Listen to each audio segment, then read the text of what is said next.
Welcome back to DBL. In 2017, Nanette Krentel, the wife of a fire chief, was found dead in a house fire. Was it an accident or something more sinister? 4 years later, it remains a mystery. Here's today's True Crime Chronicles. Nanette was a retired teacher, married to the local fire chief, Steve Krentel. The two were living in a big, beautiful home in the woods of Lacombe, a small town in St. Tammany Parish, Louisiana. Nanette loved her family, but as years went on, she became more distant, citing she was living in fear. This is the statement she always made. As long as I have my guns and the cameras and I'm at home, I'm safe. It was July 2017. Nanette was just 2 weeks shy of celebrating her 50th birthday. That afternoon, something happened that no one has been able to piece together. Dad called and said, "Kim, Nanette's dead." And I just, what? And just immediately started screaming, they killed her. Nanette was found burned to death in her home in the middle of the day. We're doing everything possible. This is tough due to the fact that the fire was so hot and damaged and destroyed a lot of evidence. Someone called in the fire at 2:30 that afternoon, and Nanette's husband arrived on scene shortly after. I'm looking forward to them piecing together what happened and trusting that they're doing their job doing that. So what did happen?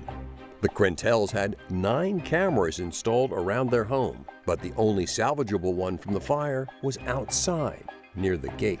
There's a security camera somewhere on this road that captured Nanette coming back to the property at 9:11 a.m. the morning she died. There was also video evidence of her at a McDonald's drive-thru before returning home.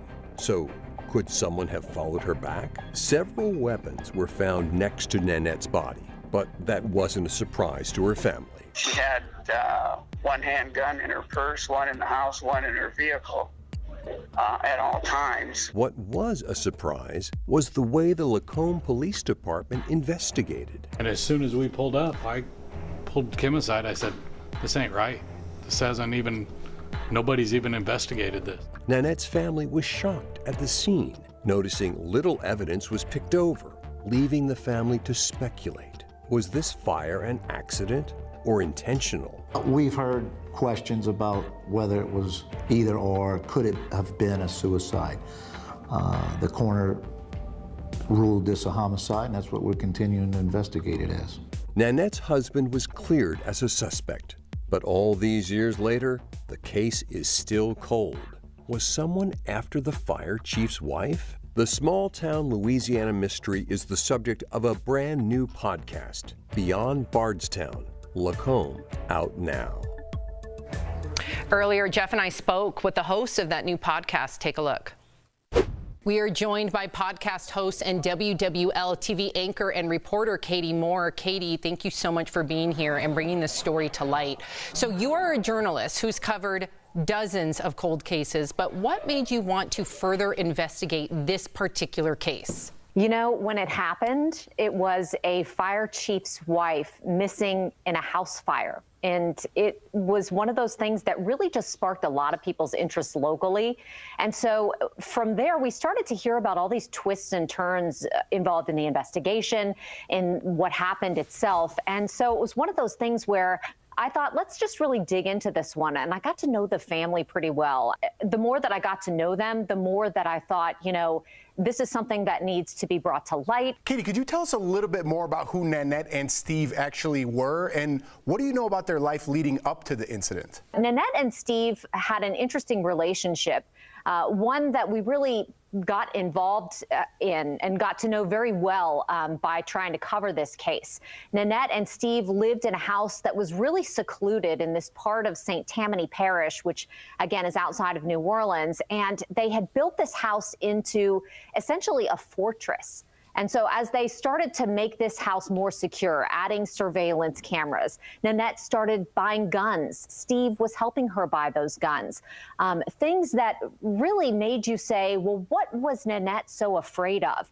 And there were some members of the family that Nanette had raised some concerns about to her family. And so those are some of the things that we're going to get into when we talk about it in this podcast. Many have speculated if the fire was an accident or intentional. Now, Katie, will your podcast give listeners any new perspective? Yeah, and you know, the fire itself was so fascinating because it started in the middle of the day, in the middle of the afternoon, which if you talk to any fire experts out there, which we talked to a number for the series, they'll tell you that people don't normally, you know, end up in a fire in the middle of the afternoon, you know, ever, unless they have for some reason, you know, unexplained circumstances that led them there. So it's very unusual for this to happen. And so you had, you know, questions about where Nanette was. And then, of course, you have the fact that this is a fire chief's house that's catching fire in the middle of the afternoon. So that's absolutely something that we're going to talk about in the podcast. Now, Katie, you mentioned earlier that you spoke with Nanette's family, and obviously they are desperate for answers. Why do they feel like they need to put pressure on police?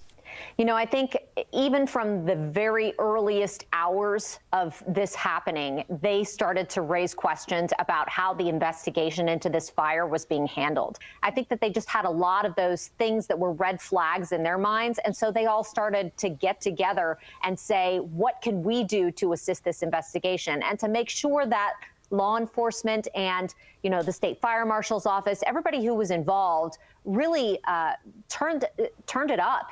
To our viewers out there, to hear the full story, listen to the brand new podcast, Bardstown, Look Home. It's out now. You can listen on your favorite podcast player. Katie, we appreciate you. Thank you. Thank you so much for having me. We'll be right back.